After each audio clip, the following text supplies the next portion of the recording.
3 number point ভাইয়া, আমি সিদ্ধান্ত নিছি ভাই, এতক্ষণ আপনি কথা বললেন, আমি সিদ্ধান্ত নিছি আমি দিনের দিকে আসবই ভাই, আমি আমার উদ্দেশ্য সাকসেস করবই ভাই, আমি পরিপূর্ণভাবে আত্মসমর্পণ করবই ভাই, আমি পরিপূর্ণ মুসলিম হবই ভাই। এই জন্য ভাইয়া আমাদেরকে আমাদের সোশ্যাল মিডিয়াকে কন্ট্রোল করতে হবে।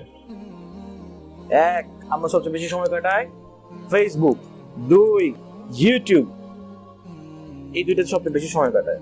ফেসবুকটাকে মেইনটেইন করতে হবে, ইউজ করাটাকে মেইনটেইন করতে হবে। যদি ইউজ করা মেইনটেইন না করা যায় তাহলে ফেসবুকটাকে ইসলামিক বানায় দিতে হবে। ঠিক আছে? হাউ? ফেসবুক ইউটিউবকে কি করে দিতে হবে? ইসলামিক বানায় দিতে হবে, ওদেরকে মুসলিম বানায় দিতে হবে। শালা, আমাদেরকে তারা মুসলিম থেকে দূরে সরে নিয়ে যাচ্ছে, আমি ওদেরকে মুসলিম করে দিব কিভাবে? These are algorithms.